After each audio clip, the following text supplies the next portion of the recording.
Welcome back to Brown Girls Money Moves, where we hear from South Asian women founders and the investors backing them. I'm your host, Bhargavi Varma. Today, I'm joined by Ashi Agrawal. She's the CTO and co-founder of Kobalt Labs. I'm also joined by Ali Rowghani. He's the investor who led their $11 million round. Ali is the founder of First Harmonic, former managing partner at YC, and former CFO at Pixar and Twitter. As an AI-powered fintech company working with major financial institutions like Built, Kobalt is transforming the old, stale approach to compliance and risk and automating it instead. In our conversation together, we chatted about the power of pivoting when things aren't working, how important a strong founding team is over a specific idea, and how your first customer or relationship can change everything. So welcome to the Brown Girls Money Moves podcast. Thank you. Let's start, Ashi. As I was just alluding to earlier, love a good celebration. So we start with celebratory stuff. You were named in the Forbes 30 Under 30 in finance as a leader to watch. So what was that like? Yeah, thank you. And thank you for starting with celebration. I think one really fun, cute thing about Kobalt is we love to celebrate. We celebrate every milestone with a little treat. So we eat a lot of pastries. There's pie in the fridge right now. It's a really interesting time to be on the Forbes list because, you know, it has been in the press for some less than flattering reasons. And so when we were thinking about applying, whether we should apply, Kalyani and I really spent a lot of time thinking about what the recognition would mean. And I think for us, in many ways, the recognition was a way of making, you know, our younger selves and our family really proud. When the Forbes recognition came out, my parents, my aunts and uncles, my grandparents, all of my extended family, they all sent me WhatsApp messages and they were like, "Oh, this is so exciting." They also were like, "Explain what this means to me," but so happy to see you in the news. Yeah. And I think family is very much a North Star for me. So honestly, seeing their joy felt even better than seeing my name in Forbes. But I think the other piece of it here is I've always been a really impact-driven person. And so for us, our favorite type of recognition is client feedback. I think hearing from our clients about the difference that Kobalt makes in their lives, honestly, is a million times better than any. This is such classic founder thing to say. It's like, "Oh, I hit a milestone. That's cool. What's next?" You know what I mean? Yeah. But the client feedback, and I think just really understanding that what you're building isn't, an AI feature set, but it really has a much broader impact is something I want to get into. Let's pause on that. Ali, I mean, was there a moment of recognition for you that made you kind of say, "Oh, like, I'm sort of a big deal now." Like this really hits. Like, was there something like that in recent times? I guess the thing I feel luckiest about in my career is the quality of people I've been able to interact with and work for and have the good fortune of hiring, et cetera. And, you know, it started when I worked at Pixar and Steve Jobs was our CEO and Ed Catmull was the president of the company. And I got to work very closely with the two of them.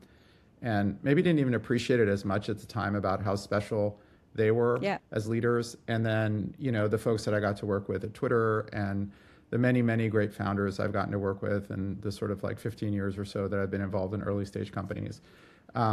So I guess, you know, when I look back, it's less about any sort of personal achievement or medal, but rather like, wow, boy, was I lucky to get to work with so many amazing people. And truly, I mean, we hear this all the time, right? Careers are built by not just what you're contributing, but the people you're surrounded by. Yeah, that really resonates. So, Ashi, I'm going to set up the scenario.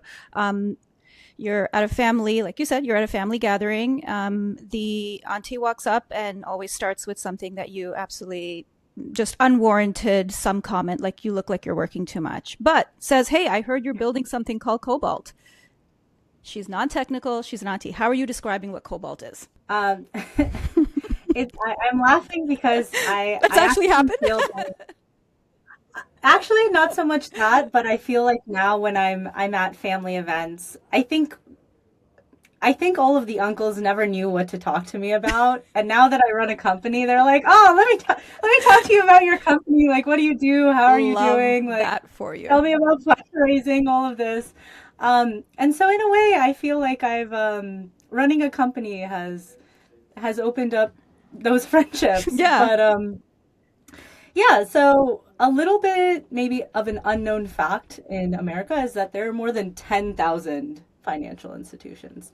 So Yeah, we know wow. all of the big banks, and we know a lot of these buzzy fintechs, Mm-hmm. startups. Before I started Kobalt, I was at the Buy Now Pay Later company, a firm, Affirm, right? now a household name. But what a lot of people don't know is that there's thousands and thousands of community banks, credit unions that focus really heavily on serving their local area. And all of these financial institutions run their compliance and back office completely manually. So what that Wow. actually means is that they're sitting down, reading hundreds or thousands of pages, and they're filling out answers in Excel spreadsheets. And I don't know if you've ever had to do that, but it's not fun. I mean, it's error It's very prone at the base very level. error. Right. Yeah. And yeah, exactly. After reading a couple of pages, you get Yeah. tired and you're just not able to kind of keep up. And so, in compliance in particular, there are a couple of these processes that are especially document heavy. So, one is third party risk management, which basically means, hey, I want to work with a new vendor or I'm bringing on a new partner. Let me do my due diligence to make sure that their internal processes are up to snuff. They're not going to financially go Right. under, all of those sorts of things. And marketing compliance, which is basically making sure all of your ads are following regulations, maybe internal standards or guidelines. So what Cobalt does is we use AI to automate these processes so that compliance teams can go from literally sitting manually pouring through pages to reviewing results and actually doing something with those results, spending more time on the kind of unique human ability to take that information and do something with it as opposed to manually combing through documents. There's so much there. And one of the things that I actually have to say I just learned was that it's not just risk. You're covering the marketing piece. I mean, you're just kind of covering the breadth of what institutions need to have compliance on. I actually don't think I knew that. And that, I mean, it just opens the breadth of things that have been, to your point, manual, that actually need complete automation to, I mean, for all the reasons that we're gonna talk about. Before we jump into a question with Ali, actually, I just wanted to ask this because I actually don't know how many people know this. What does a CTO do? Yeah, so CTO, Chief Technical Officer, I think it depends a lot company to company. I think we are maybe a little bit unique in that we think of ourselves almost as Kalyani as CEO in sales, and then me as CTO as everything post sales. And so under me, that actually sits a lot of product, a lot of engineering, so actually building the product, and then customer success. And a lot of what I do is we're a very customer facing team, but a lot of what I do is talk to my customers, understand their concerns, understand what would actually help them do their job better, make their lives better, translate that into features. I still build those features. Me and Claude Code still build features every day. And then of course I oversee our technology team and our customer success team. So working with them to do the same thing of just building out the product. And one thing that I like to say, which is a very tech thing to say, is, a great product is built by making the product better 1% every day. And so we take that very seriously. And every day we ship many things, but we always try to say, okay, how is the product going to be better today than it was yesterday? How are our customers going to get more value, more bang for their buck tomorrow today as opposed to yesterday? Simple and repeatable and applicable, I think, to across so many verticals. Yeah. Love that. Ali, I think there was, of the multitude of content of yours that I watched, most recently the podcast with Jack, which I love, by the way. There was a panel, you talked about the difference between economic cycles and platform cycles, and that platform cycles are actually what you look at, and now in fintech especially, so I'm obviously referencing AI, like there's a lot of obviously hype around AI. How does one differentiate kind of when someone's coming through the door, a founder's pitching something, what's real versus what's hype? Yeah, I think that it's usually pretty simple. Like you look for products that are creating real value for customers. And if a customer is willing to buy a product, spend money on it, use it, and then see business value on the other side, whether it's helping them make more money, it's helping them operate more efficiently, or hire fewer people, or whatever the value might be, reduce risk. The way you could distinguish between something that's hypey and something that's real is through the eyes of the customer. And if the customer is seeing, not only is just willing to kind of take a bet or take a flyer on something or pay $10,000 to try something, but more importantly, on the other side of that, see the business value and want to use it more and more and more, that tells you that something is real. What part of the equation is around, well, how soon is this going to be replicable? How soon is this going to be here today, gone tomorrow? Where does that factor in? At the speed at which things are moving, Yeah, I'm obviously referencing to that. yeah. No, it's a great question. And this is a very hard thing to assess early on. I think that every early product is not defensible, or said maybe more clearly, no early stage product is defensible. Defensibility is something that's like built over time by, first of all, hopefully getting out to a big lead, discovering a problem before a bunch of other people discover it and finding a good solution for that, and building happy customers and momentum in the market and good word of mouth, et cetera, so that you have a head start against copycats, which are always inevitable. And then secondly, trying to find ways in working with customers to make the product so valuable that the customer doesn't want to switch to using something else. And then hopefully eventually kind of finding either some sort of network effect or some sort of dynamic where the bigger you grow, the harder it is for any new upstart to be able to catch up to you when it comes to the value you deliver to customers. So you don't look for defensibility early on. I think you make a mistake if you're doing that. I think you look for signs that defensibility can be built over time. Now, if you're investing in later stage startups or you're evaluating later stage startups, something maybe that's been around for 7 or 8 years, then defensibility is something that you can evaluate. At that point, they've been working on it for a while. The environment is a little bit more clear. The competitive dynamic is more clear. And it is something that's a more relevant consideration for a later stage startup, but just not at the very beginning. Nothing's defensible. Well, that's what makes it exciting in early stage, and that's what makes it.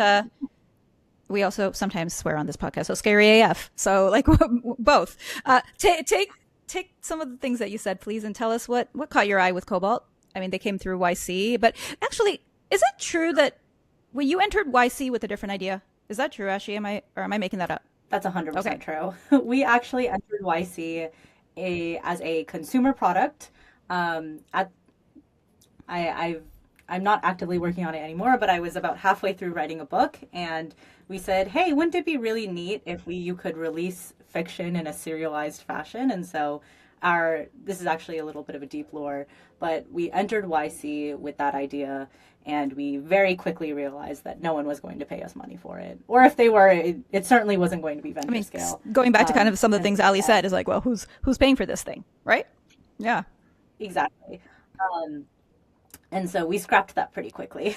So Ali, at what point did you guys come into each other's worlds, and taking some of the things that you just talked about, tell us this is what caught my eye with Kobalt.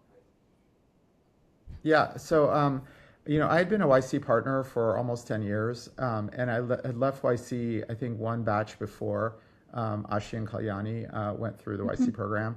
And I met them, I don't know, maybe a week or two before they did their demo day presentation, if I remember correctly. And at that point, the idea wasn't the serialized fiction idea. It was something in the area of AI and security, but still sort of a nascent idea that they were trying to work through.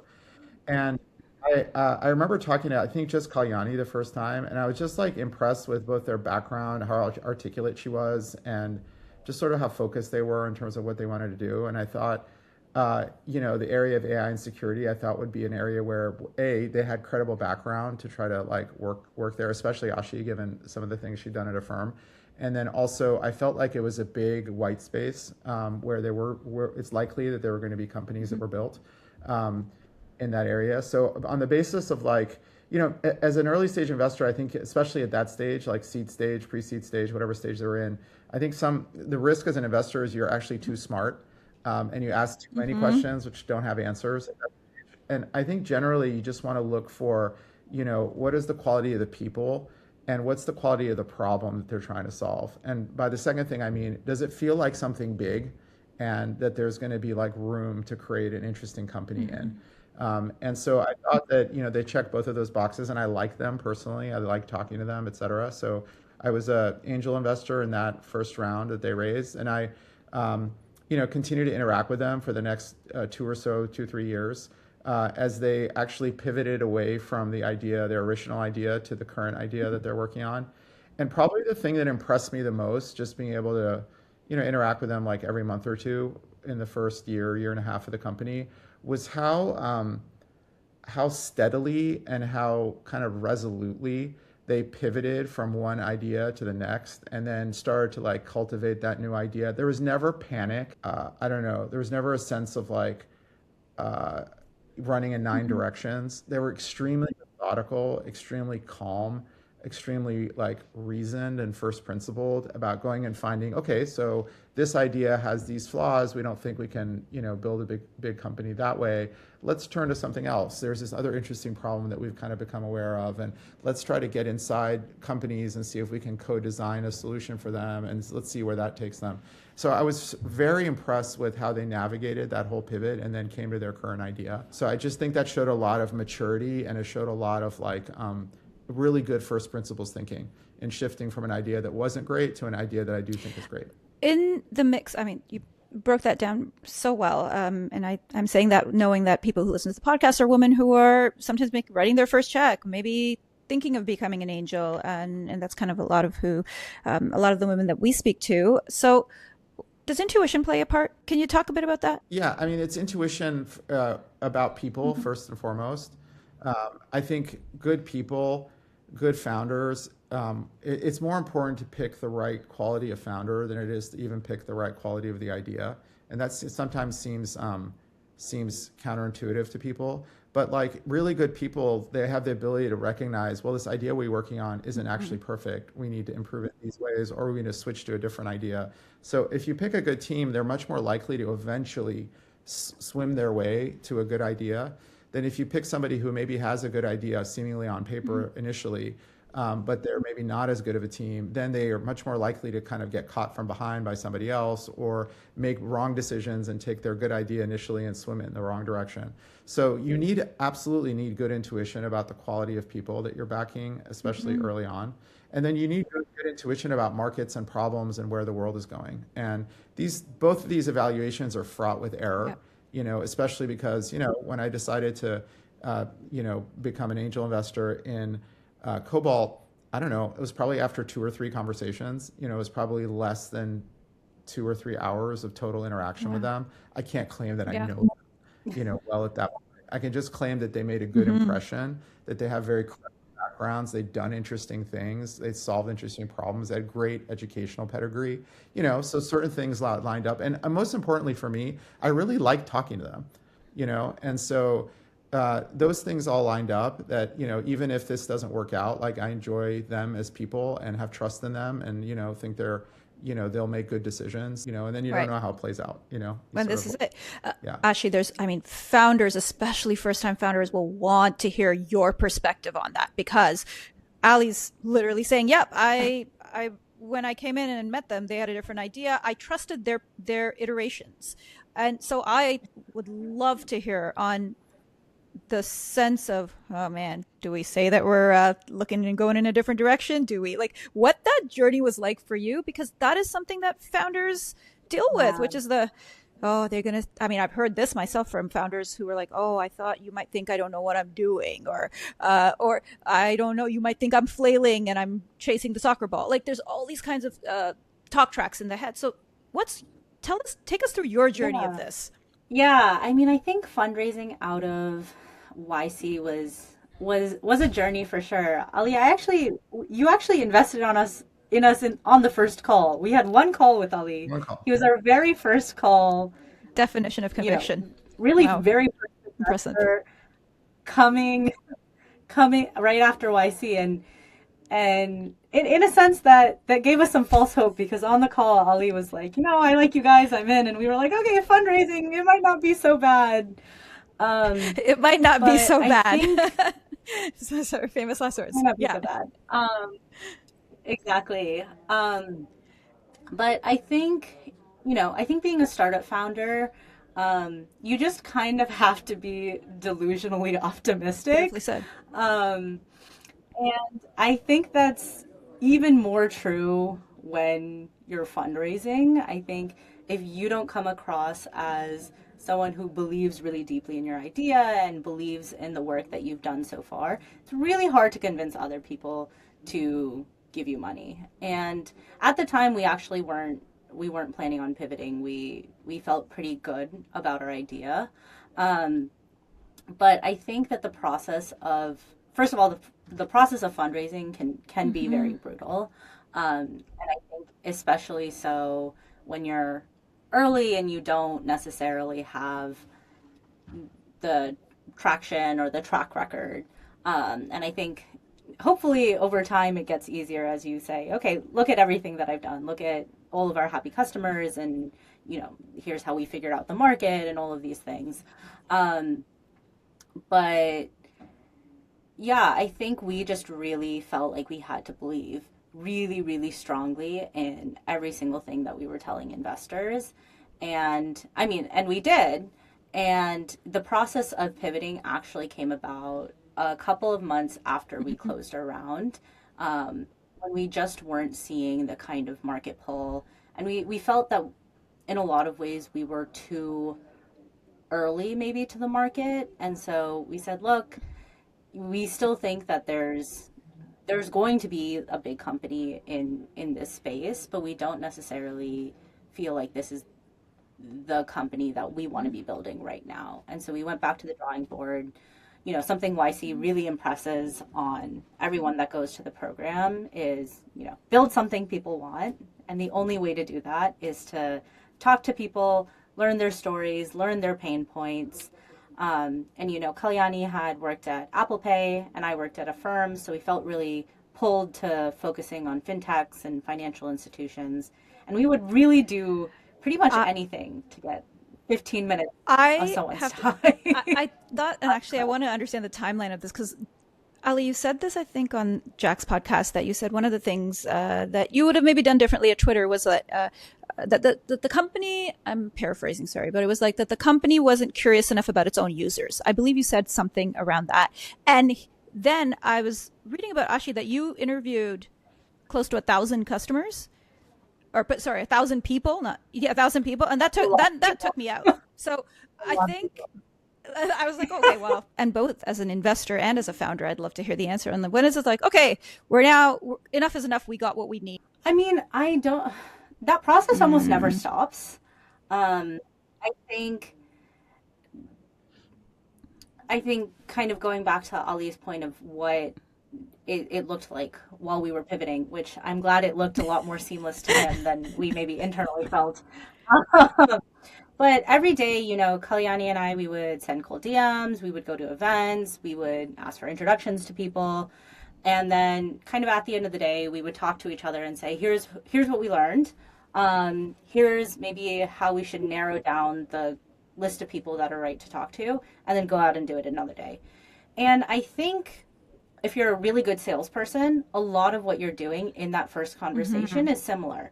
You are asking about their pain points. You're seeing if the things that your product would do actually resonate with what they have to do. And so really good salespeople actually aren't pitching on the first call. And so in a lot of ways, I feel like this curiosity and this need finding continues for us every day. And we're still very early in our journey in the grand scheme of things. And so I don't feel like there was a switch for us in terms of, we talked to people and we understood the problem, and now we know exactly the problem, and we can just sell it. But so much of what we do is talking to people, digging deeper into, okay, maybe we have tooling for this problem. Right. What else can we do? Or we solve this scope of the problem. What do you do beyond that? What's your next step? What else is there out there? And so I think that this concept of asking questions never goes away, right? Like as a founder, you need to be insanely curious. And I think that is something that we really look for in our team as well, is people who are willing to go to customers, talk to them every day, say, hey, what does this process look like? Or why is that frustrating for you? And really creatively think through how to build and expand upon what we have every day. That's a really big part of making it 1% or more And better every day. these sound like simple, obvious things in the way we just stated in very simple English. I think it's still worth reiterating 1,000 times because I don't think that's something that's kind of applied every day in how founders think. And I'm just going to go out on a limb and say that. Ali, as someone who's as an angel and now VC, you're seeing a million decks, and I'm sure they've all said, "Hey, we've talked to people, we've talked to potential customers, we've talked to people as an investor broadly." What are you diving in on about that? What are you asking questions about? Well, I think first is like, have they discovered a problem in all this kind of customer conversation that feels big and feels painful? And are they getting pull from the customer of like, what you want is like, you arrive with an idea and the customer is like, oh my goodness, where have you been all my life? Like, I need this. So have they found something like that? And can they articulate the pain point from the customer's perspective really clearly? I think that's what you look for. But I wanted to just highlight something Ashi said, and just for your audience, talking to 1,000 people and exploring their problems and what about this and what about that. I mean, this takes place over. I mean, imagine how many hours of time that is, not just in the conversations, but also preparing for them and like digesting them and synthesizing and figuring out steps. So both the like Yes. work and commitment that takes, but also fundamentally, I mean, I think being a great founder means being like incredibly curious about the world, about problems that other people are encountering, and having very good, to use a word that you used earlier, having very good intuition to drive you to like, hey, where is the thing that that we could build that would have the maximum positive impact for the customers that I'm talking to and the problem that they're experiencing. And a lot of times, you have to talk to a lot of people to educate yourself and test ideas and so on. But a lot of times, what's the expression, like, you hear customers, but you don't necessarily listen to them. In other words, you don't necessarily like tell them, okay, now tell me what I should build, and you take a bunch of notes. Like, it's not like taking a food order of like, I'd like A sandwich order, yeah. a sandwich with no tomatoes. But you're listening to problems and then using your own creativity as someone who's going to approach it from a first principles basis, who's an outsider fundamentally, who has different experiences, to come up with a creative solution that maybe no one in the industry would have thought of themselves. And so that curiosity plus creativity is, I think, underlies kind of the process that Ashi was describing. And I do think that those two factors are pretty universal in founders discovering something that they want to solve. For a founder who's, outside of these hubs, like the Bay, or being a Canadian, we're going to shout out Toronto here, but outside of Toronto as well. How much do you value, hey, you were able to get to me? I've heard this on a few podcasts, like, the founder's ability to get in front of the investor is kind of what they look at as part of their resourcefulness. So I was just curious, from both of your viewpoints. Ali, do you factor that if they're outside of YC, that you're like, oh, okay, you're able to find your way to me? Me personally, not really. I don't value that highly. I acknowledge that it is a sign of resourcefulness, sometimes, but and maybe there are times when it is a meaningful signal, but in general, I don't weight that incredibly heavily. And of course, there could be some crazy exception to that, but for the most part, that to me is honestly a low-level challenge for a really good founder. I mean, especially nowadays where you can scour LinkedIn, you can find someone's connected to someone and like beg someone for an intro, et cetera. I don't think it's that hard anymore, Um, so it's not a Great. very high thing on my list. Ashi, you're not from YC, and I'm asking this question because again, founders always want to hear from about how did she do it, right? It's so you're starting your fundraising. Let's just even start there. And so, what are you doing?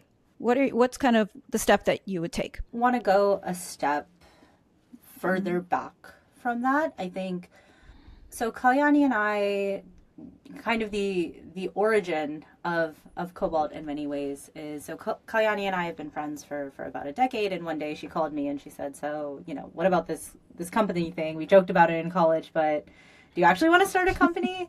When we talked about it and we were like, yeah, let's do it.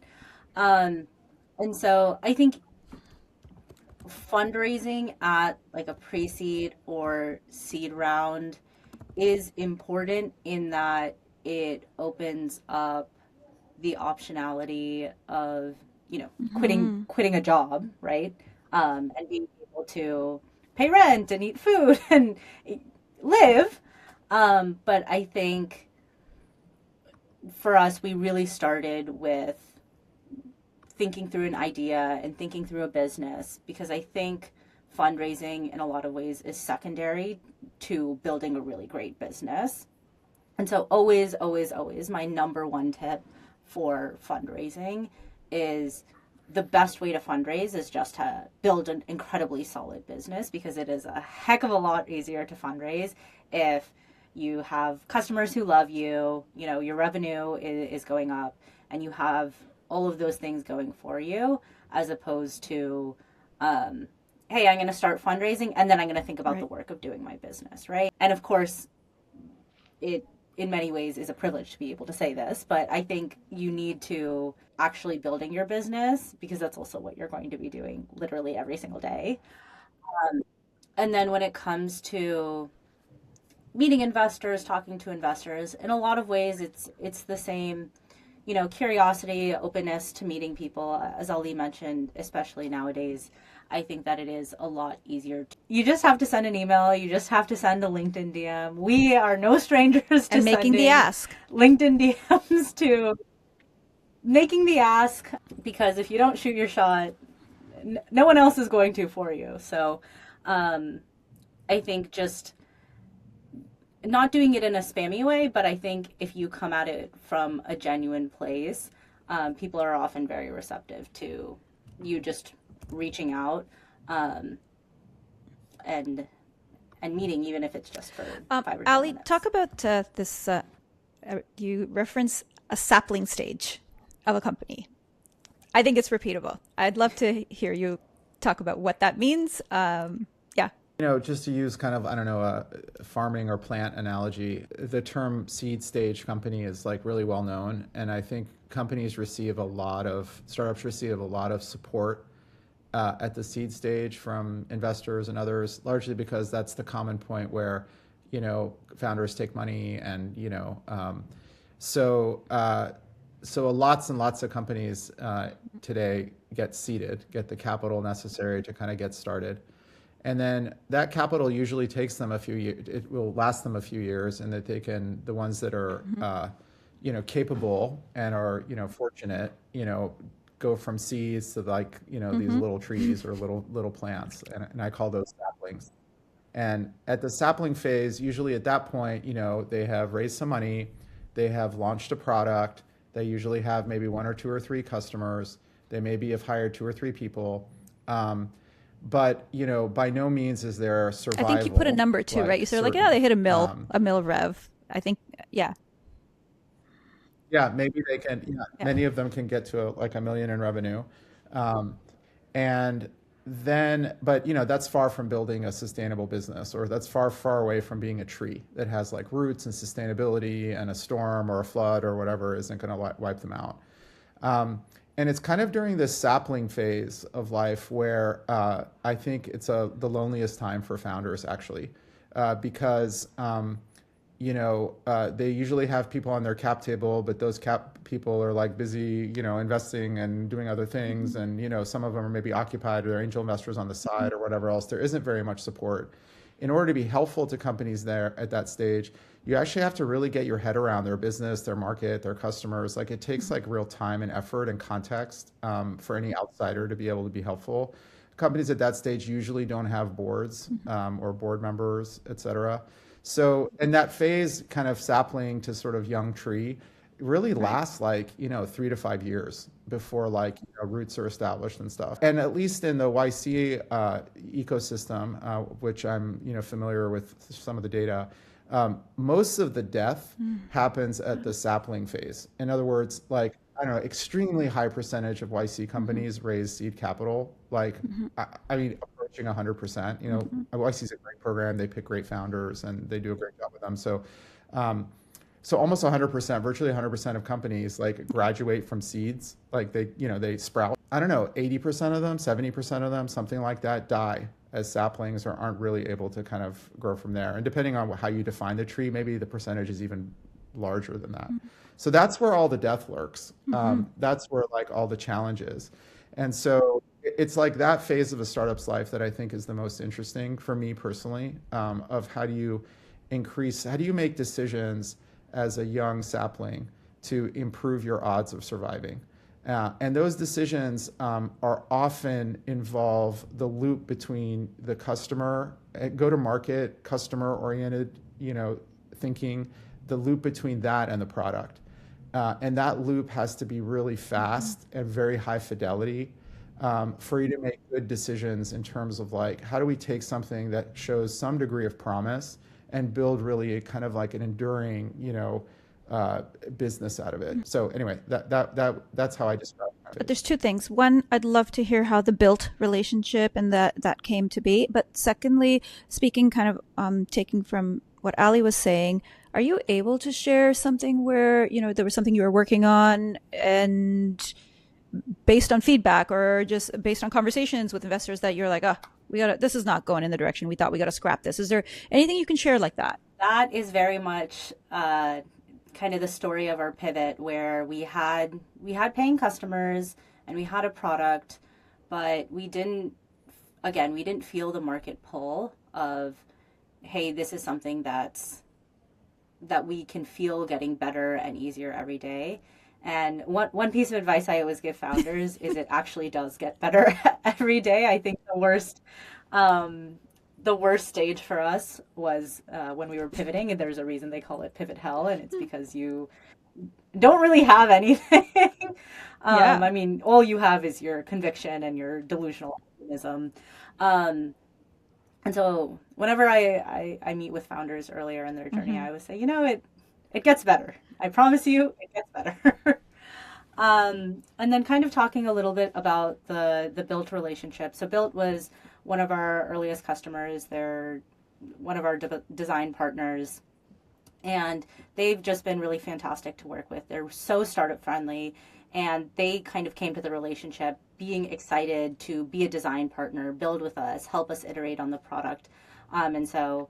and representative of their company. I mean, what Ancore's built is so just kind of worth noting that as well. Truly, truly so innovative. Yeah, 100%. So we're happy to be working with Built. Yeah, please continue on with Built as your first customer. Just kind of also what the kind of sales cycle was like. I think that part is also interesting to people too, because that's a heavy hitter first customer. Yeah, 100%. It's interesting because our first touch point with Built was actually we have a friend who at the time, he's now a founder, of course, but at the time he was a software engineer at Built, and that was kind of our first introduction to the company. I mean, we're both Built users, but as from the Kobalt side. But I think when you think about sales and when you think about what makes a company actually excited to work with you, is you need to show them not just a vision, but it's even better if you can show them value during the sales cycle. Yes. And so we think a lot about, are we actually creating value? And so as part of our sales cycle, we offer potential customers a trial of the product where they basically, they log in, they get access to Kobalt for like a week. And that's where we really focus a lot on ensuring that we're solving a real need, and, delivering actual business value. So our goal kind of in the sales cycle is during the trial itself, making sure that the client sees business value, ROI in the trial. And so as part of the trial with Build, we were kind of proactively able to identify ways to improve their risk and compliance posture. And so I think from their side, they also were like, okay, you're delivering on what you're promising. You're delivering, exactly. And so I think that has been really helpful for us to show that it's real. Yeah. There's actually something here. I would love to ask some of the hard-hitting, top-tier journalistic questions at this point, if I haven't already yet. Ali, we're just gonna go first with you. So, a nod to your Pixar days. A founder, doesn't have to be Ashi, is going through a really rough patch in the company, and you come in with the football coach-esque speech, and you start with your one mantra. You have 3 choices. You start with the line, "Just keep swimming." You can say, "We scare because we care." Or you get to say, "You've got to get lost before you can be found." Which one do you choose and why? Oh, I think probably just keep swimming. I think like if you survive and if you, preserve your energy and stay optimistic, I guess the way Dory is optimistic, or just keep swimming sign is, as Ashi was saying, it's really, founders have to be profoundly positive and profoundly optimistic. Reality changes and things break in your favor, and technology is always changing, and, the world is very dynamic.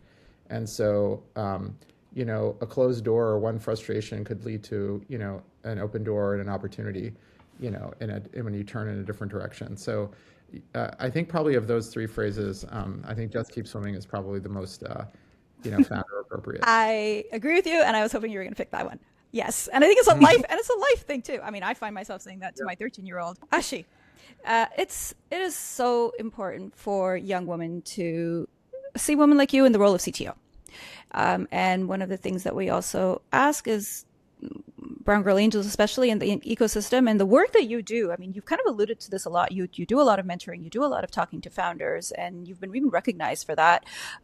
So in the spirit of that, what are some South Asian founders you're kind of watching, maybe even folks outside of your vertical, a CPG company, anything you'd like? A very big part of my life is dance. It's actually funny because anyone who's ever met me in person knows this about me, but maybe a lot of people who know me only through Kobalt don't know that. But, I minored in dance in college. I teach dance classes. It's a very big part of my life. And obviously, so I live in New York. New York has an absolutely amazing dance scene.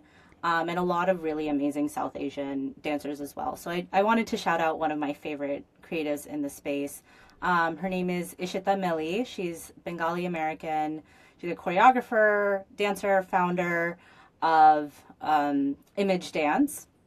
And she has a really deep background in a variety of styles: house, Bharatanatyam, Chow. And first of all, she is truly a phenomenal dancer, but I think she has a really unique talent in being able to craft narrative and really use movement and expression to bring character to life. And I think one fun story about her is, so she hosts, these intensives over a couple of days, and then at the end, I had taken, this is one from a story from one of her earlier intensives. There's a section at the end where she's like, give me some feedback. What can I do better?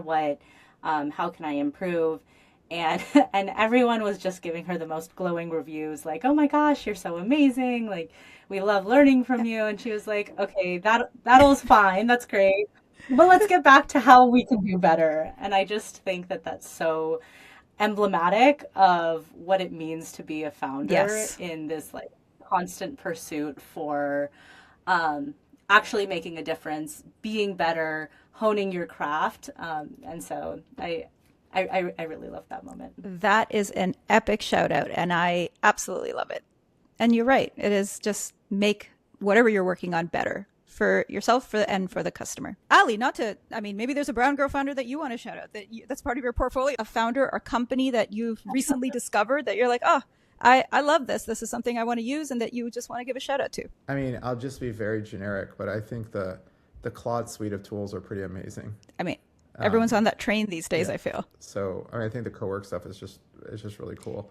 I've been using Dreamer a little bit. It just recently sold to Meta, but they just launched their product, I think, in beta, and I was lucky to be one of the beta users. Amazing. That's really cool. It just has a lot of polish as a early tool. To come to mind. Amazing. For more insights around angel investing, South Asian female founder stories, and belonging to a community that builds and funds brown girl businesses, join the conversation online or on Instagram at Brown Girls Money Moves.